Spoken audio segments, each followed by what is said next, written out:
This is the Benjamin Zulu Global. Welcome our viewers from all over the world to the home of the Heartmans. We're converging to learn together because when you know better, you can do better. And a better life is what we all want. Better work life, better family life, better personal life.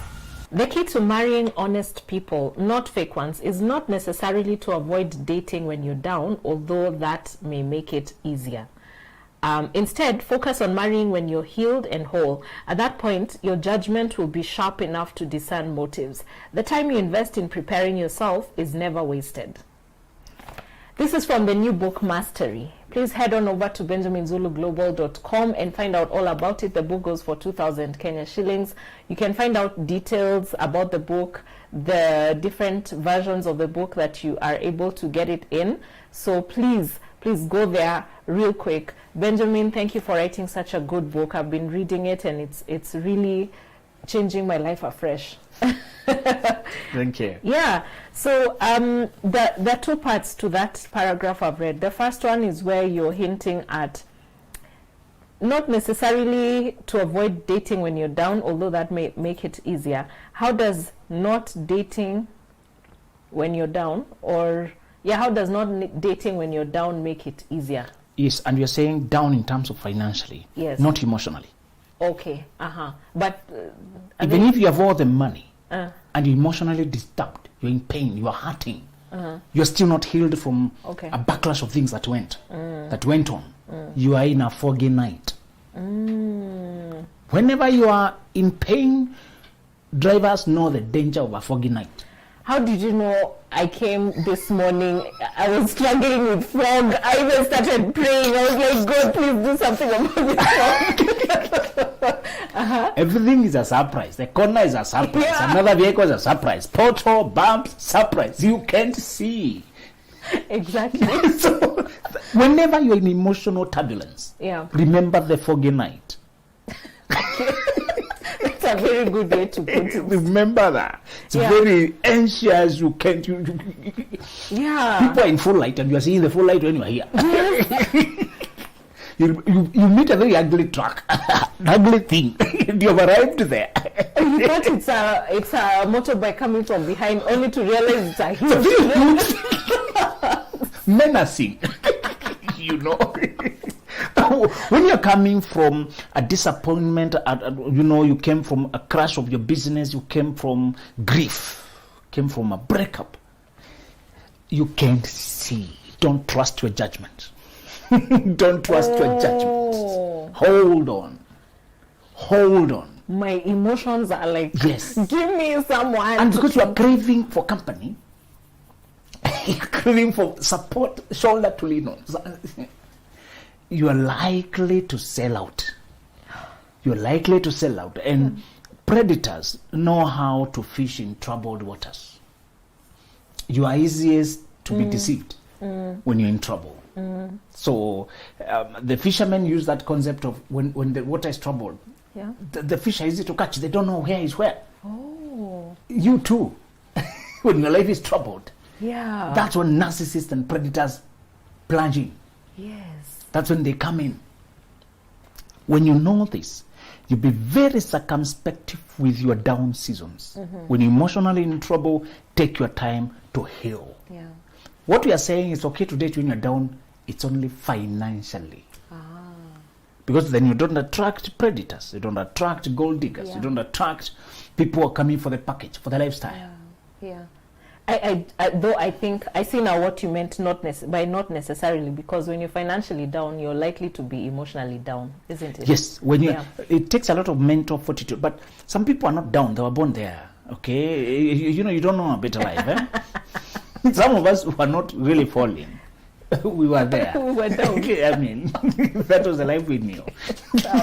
So there was nothing to compare it with. Some of you are pitying us. You are pitying the person who is happy. You're the one who's disturbed. The person who is happy. That's the life they knew. Yes. My wife still wonders at the clothes I was wearing, and they were my best. I was so happy. First date. My friend. If you think I'm bad, you should see where I'm coming from. Oh gosh. Those guys were surprised at somebody's skin tone because it was very dark. So if you think I'm black, you should see my uncle. I'm the better one. So you should see a past version of yourself. You know? Okay. So when I say this, I mean not to wait until you're rich, because some people have been taught to look for money first. Yeah. What you should look for is infrastructure, is the strategy for money. Wow. Implementing wealth takes time. Building the riches themselves takes time. So you should carve the path, put the foundations, prepare yourself, prepare your life for wealth. Okay. If you don't emphasize on this, you will settle at job. So you graduate from police, military, teaching, P1, nursing when you're 21. Now you have a job. What are you waiting for? Go to the next thing. You get married. We don't get security from work. We get security from wealth. Wow. And learn that. Love that. And learn that. Society only wants work. Where do you work? True. True. Not how much do you worth. How much are you worth? The conversation with wealthy people is very different. A friend was squared by one of the wealthy people he was enjoying some coffee with. Instead of asking no more questions, what do you do? And he asked, what problems do you solve? That's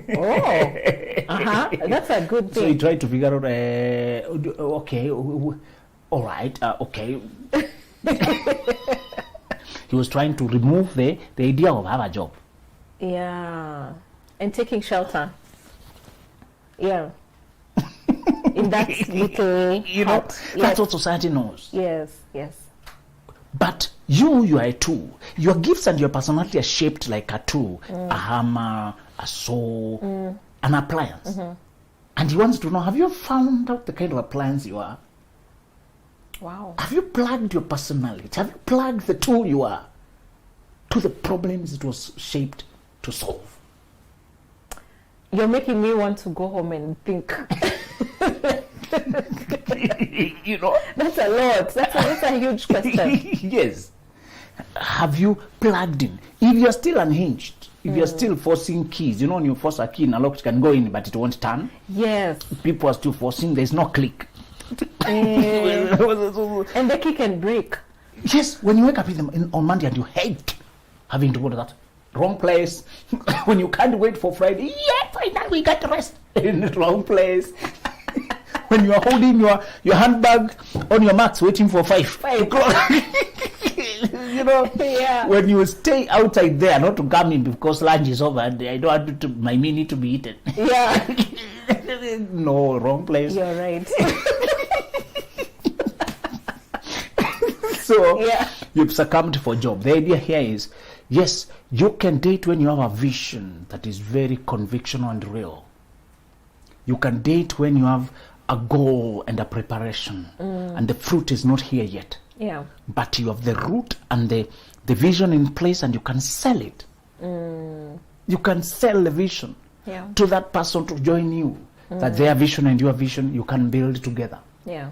It's when we do not have this that we go with the other, all this other superficial and the perishable points of connection. Yeah. Good feelings and all that. Yes. Ooh, this is a really good book. Please get yourself a copy of this book. It's amazing. I in my view, all these books have been leading to this one. Wow. Yeah, this feels like a culmination of everything you've written before it. So that said, today you want to teach us about how to test if it's true love. Wow. Yes. And this is a critical question, because you don't get many chances at love in life. You don't get many chances at marrying right. The first question is, does it feel soulish or just sensual? Does it feel soulish? And the question of soul, people have been debating back and forth, and you know, wondering where is it. Yeah. So we all agree on one thing, though, that we have an inner being. We are not just the body, and everybody can feel their thought, can feel the inner being. You can feel when you're very excited, you feel the tinglish somewhere inside. When you're very angry, you feel the riveting anger, not in the head. So we all know there's something. Yeah. Yeah. That. We know it. It's like a place. And nobody talks about it on the leg or in the head. We generally agree where it is. Because we Yeah. interact with it. Yeah. And then you feel the inner piece. Where do you feel the inner? It's not the upper piece in the head. It's some. Thank you. Yeah. Uh-huh. So you will know it's true love when you're feeling it there. Oh.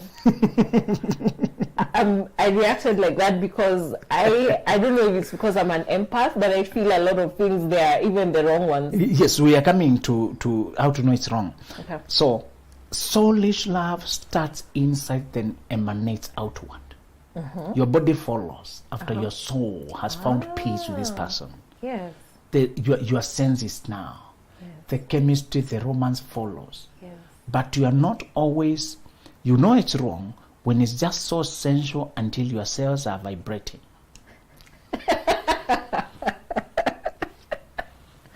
That's the one we love.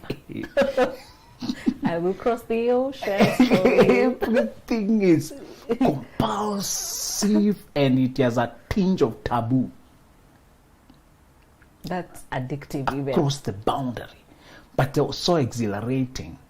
You can fantasize that you don't sleep. People don't explain how much torture they go through when they fall in love because they don't want to embarrass themselves. God forbid. but Don't sleep. No. But often we don't sleep. We wait for 3 a.m. waiting for 6 to chat them. And the clock moves so slowly when you're waiting. You wake up 5 times and it's still 3:20, 3:30, 3:40. God forbid. Normally you fight the alarm saying it is moving too quickly. Yeah. Now you're fighting the alarm. There is not moving. Yeah. You have to wake up the phone. You know? Yeah. True love can cause you to be that anticipatory, but we're saying, it's a false love when it is just sensual and bodily and emotional and engulfing and obsessive. Obsessive. Yes. Okay. You know that is false love. And we said, why does it affect you so deeply? It's usually resonating with another silhouette. Silhouette is a shadow in your head about how your reference point, your psychological reference point for what is sweet, what you want. You have reference points that are quiet. They become activated when they are mirrored perfectly. Yeah. So some people mirror what your deep wishes. And you decide this is the one. Yeah. And that's how people go with a person who's just odd. Odd. Yeah. Whenever you hear cases that are just alarming. You're like, Benjamin and that lady. Alarming. Yeah. Frequently, very handsome guys with Wait. with otherwise. Well played. Until it's not good to call people ugly or unattractive, but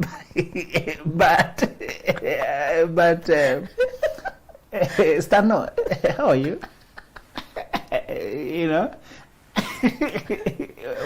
When people try to hype, say queen or most beautiful, Yeah. generally we don't disagree with people's assessment, but they're making themselves happy.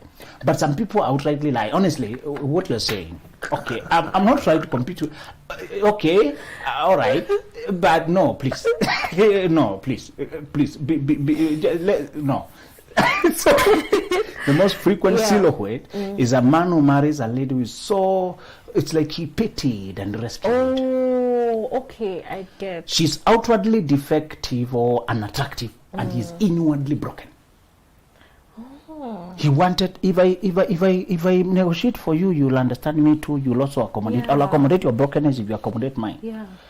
That man married a woman who feels compulsive. Oh. For once, safe. For once, can't reject me. For once, this one will feel lucky. For once, should stay. For once, whenever you feel compulsive, there's a brokenness, a problem, a silhouette, an image of you that is so down. You're looking for somebody who can mirror it perfectly. So when you see another broken person, you fall deeply. Yeah. Naturally, we don't have really ugly people. What makes people ugly is their heart. If you come to think about it, it's the attitude, it's the energy on people's face that makes them ugly, not their face. Not their face. You see pictures trending of people doing weddings when they had a scar or something that interfered with their looks. And in college, we had a lady with a girl that had not been treated for a long time. But she was very sweet. She was everybody's favorite. Oh. A very simple lady. No arrogance, nothing. Although it was very difficult to find virtuous ladies in that campus. Which campus did you go? No, some courses distort femininity. When you're a lady, you're doing law, you need a lot of effort to remain feminine. They try to make you a fighter, hardened, argumentative, abrasive. They try to tamp down feelings. Yeah. Law wants facts. And logic. Yeah. So they take away a lot of softness and rest to make you fighter-like, aggressive. But ladies, that particular lady maintained warmth. She could greet, pause to check how you're doing. It was so wonderful. Okay. Listen, it's not how your face looks. It's not that you have a dark thing. Yeah. It's not that. It's the energy that emanates over you. Okay. So we are saying many times when you find yourself compulsively going after a person, it's not true love. It's a projection of a problem in you that you have never faced and dealt with. Yeah. Your soul has been suppressed by your wounds. And you cannot project who you are inside because what happened is what is loudest. Yeah. How you are left, how you are broken, how you are never loved, how you are never validated, how you don't feel enough, how you are meant to feel insufficient. Be very careful with the inner feelings of not enough, not good enough, broken, less than, not deserving. Those are very cancerous things to attach to your mind, to your soul. Yeah. They really drive what you do in this life. You overachieve, you overgather this, you go out of where, you overgive, you do. Careful. Unfortunately, we do not emphasize inner healing. We don't emphasize it because it does not bleed physically. We underrate it. Yeah.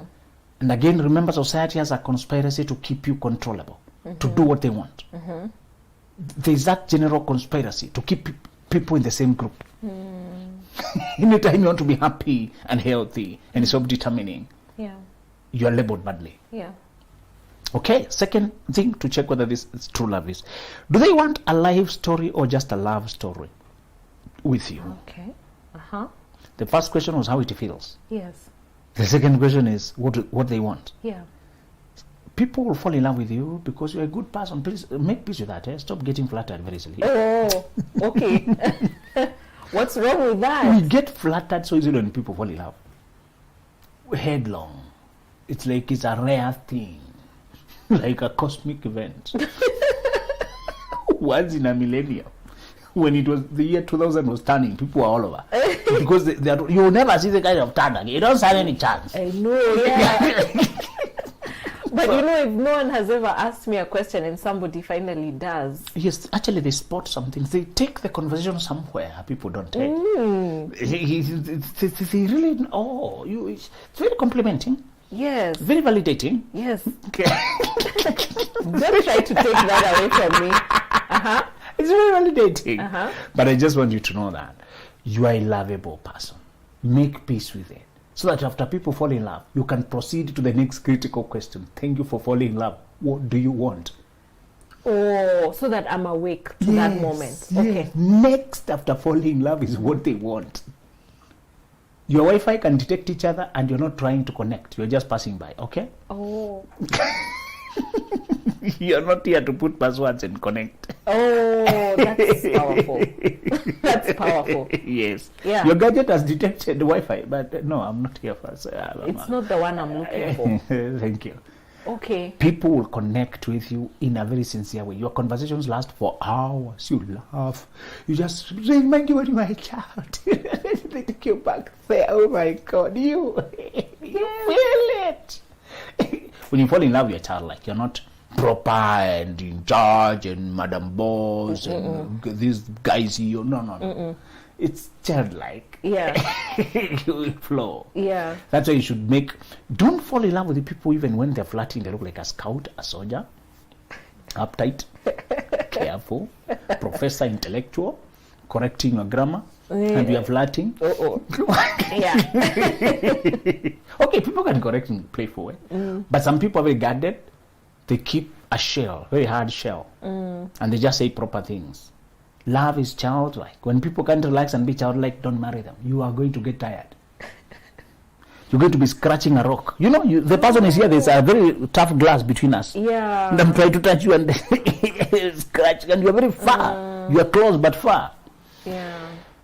What is the difference in a love story and a life story? A love story is that good romance. You raise me up. Yeah. That part of poetry and connection and resonance of where we've been, how we talk, how we see the world. You can resonate. But as to the question of whether this person wanted to become a wife, as to the question of whether they wanted to become a husband, as to the question of whether they wanted to do life with you, as to the question of whether they see themselves with you in 30 years, that's a very different question than whether they like you. Yeah. That part we usually avoid it because it can spoil the first one. Most people will just say, yes, confess everything. Yes, I want to be with you, or I want to grow old together. It's part of the romantic package of things to say. So how will you know the difference between the person who wants a life story and the one who just wants a love story? If both are saying the same thing. Go beyond talking to the real preparedness. Oh, okay. Look at solid grounds of foundation for family. Look at last 5 years. You can tell what a person has been building up to. It's not Greek. We just don't like looking at it. It's true. Can I share a quick story? Yes. I once met this guy. He was in his 40s. So stuff had happened and I could understand. And he didn't have a car. Then he got some money and he bought, wait for it, a motorbike. So in my mind, I'm like, how are you going to have a motorbike and how does that add up to a family lifestyle? The sporty kind of motorbike. Yeah. And so if you're going to have a wife and children, where will and you you take had enough money to get a car. Yes. But then you choose to. Yeah. So you can see the moves.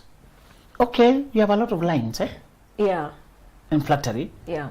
Flirting. Listen, look at the moves like those. They don't appear to be preparing for family. And people are not hard to read. Truth is not true. Truth is not hard to find, it's just hard to accept. We don't like to see the truth. Yeah. Because it's uncomfortable. Truth is like surgery. It hurts, but it heals. To spare you a lot of problems. When you see bumps ahead, you don't argue with the signboard. You adjust your life. You adjust your life. Aki, usually we argue with the signs. Yeah. Yeah. This is for my own safety. Yeah. Learn to take people's signs like that. That's also a sign. And don't overpaint it the other color. The preparedness for life is when you can see their whole life geared, things moved. It was so picture perfect. When I saw that my wife had been postponing, arranging her merry-go-rounds to converge at around that time. Yeah. When she would need money. Okay, wow. For pre-wedding. Oh. And this is not 2 months prior. It's a year or even 2 years prior. Wow. People are contributing very small monies. Imagine people contributing 500 and they bring you 20,000. How much have they? And these are just 5 guys. How much have they been contributing? Yeah. These are, you can see a real life preparedness. Don't marry serial baby mamas, serial baby daddies. Yeah. They were not preparing for the journey. And we're not saying people cannot change, but they should see a period where the change happened. Okay. You arrived and somebody say they are pregnant for me. I'm not sure whether they just trapped you. You're not even denying whether you went around having sex with people. You need a DNA. Yeah. This is not a person who was preparing for marriage. Okay. We are marrying people who are not in this preparing for the life journey. They were just excited by the chemistry with you. And you went out, the love is real, I feel it. The love is real, I feel it. If you are infantile, under 25, it will take time to educate you ABCD. They worship love like a religion. And they sing poems and they'll crash wherever and try to find themselves later. But when you are grown, you know this. After love, what next? What are you looking for? The last consideration is, are they evidently a good manager of their life now? Evidently a good manager. Yeah. Are they managing their time well, their schedules? Are they managing their money, the money they're dealing with? Are they managing their feelings? Are they managing their friendships? Are they managing their connections? Are they managing their relatives? How they are managing their life is how they will manage your marriage. It is directly translatable. And there are some things that you should detect them from infancy, and takes a lot of microscopic examination. Like before they get married, they're doing life with their family. But you want to detect enmeshment, because it will cause your marriage it will infect your marriage and make it impossible. If they cannot make decisions before the approval of their parent, their relative, their sister, their brother, that matriarch, that patriarch, that domineering brother, you should see her mental independence in deciding things of her life. The moment you see too much, because it's disguised as obedience and mentorship, but it's control. It's fear of, some people really, it's not the other person who's controlling, it's this one who's too fearful to make decisions on their own, lest they risk, and then they have to take the blame, and it's very traumatizing to fail. They need somebody to blame. I was told to do that. This person told me to do that. I was advised by, I was told to do this. Yeah. Some people, it's not the other one who's imposing, it's them who are afraid of facing life. It takes a lot of courage, Lily, to step out here in the world and run your life. It does. It does. Yeah. It's even anxiety inducing. Can someone be enmeshed with their therapist? If a therapist is healthy, they will always be calling out your dependency from the onset. They'll be asking you to make decisions. Every time you're trying to call to ask that, what do you think? They throw it back to you until you realize they don't help. Yeah. They don't substitute your thinking. Yeah. Yes. So, of course, not. Some professionals can take advantage of a person who cannot really face life, but they keep telling you how you're progressing, how you're doing, and life coaches don't like dependency. In particular, we coach for a game. What do you want to score? We coach for that, not forever. I'll keep you here for 3 years, 4 years. Yeah. When surgery is intense, you can't keep it long. Yeah. It's very intense. It is. When we address what you're struggling, because we believe that our time is short, we want to get things done, we want to achieve our goals, you need freedom, you need to move. Yes. Yeah. We are saying your philosophy in life should be, let me get the help I need. Nobody wants to live in a hospital. We stay there out of necessity. We go reviews only because we want that lifestyle that is healthy, isn't it? Yeah. You want a healthy lifestyle. Yes. You don't have to live on medication. No. So the same way, professionals should help you, and then you educate yourself about health. Listen to shows, get podcasts, eat right, get books about. Let that be part of your life. Yes. That is a better way to live. When situations come, you go for treatment, but then you don't depend on the treatment. So we are saying, do not marry a person who is not evidently a good manager of their feelings. They're sleeping with anything. They're taking anybody's money. They're just going to sleep over, I don't know where. They're in crisis and collapsing in stress because their friends are betraying, and they're not able to put boundaries for friends who already become betraying. Yeah. They're not able to say no to their parents or this or the other person. You need a person who you can see sound management. Why you need to see it, and we emphasize at this time, is because it's not inborn. Management is not inborn. You grow into it. Anybody saying, oh, I don't believe in counselor, I don't believe in teacher, I don't believe in books, or nobody can tell me about my life, that person will never learn management. Some things require you to read. Just learn about money. Just learn about emotions. Just learn about relationships. Just learn. People who are good managers are also good students of life. Yes. Oh, wow. Where do I start? That was a wonderful show. Thank you so much. Let me not add anything. At the beginning, I was wondering, are you going to tell us to do loyalty tests? Is this about snooping in their phone? But this is before you even have to snoop into their phone. You're right. You snoop into their mind, isn't You're right. it? Exactly. Thank you for watching. See you on the next episode. Bye. This is the Benjamin Zulu Global. Welcome our viewers from all over the world to the home of the Heartmans. We're converging to learn together because when you know better, you can do better. And a better life is what we all want. Better work life,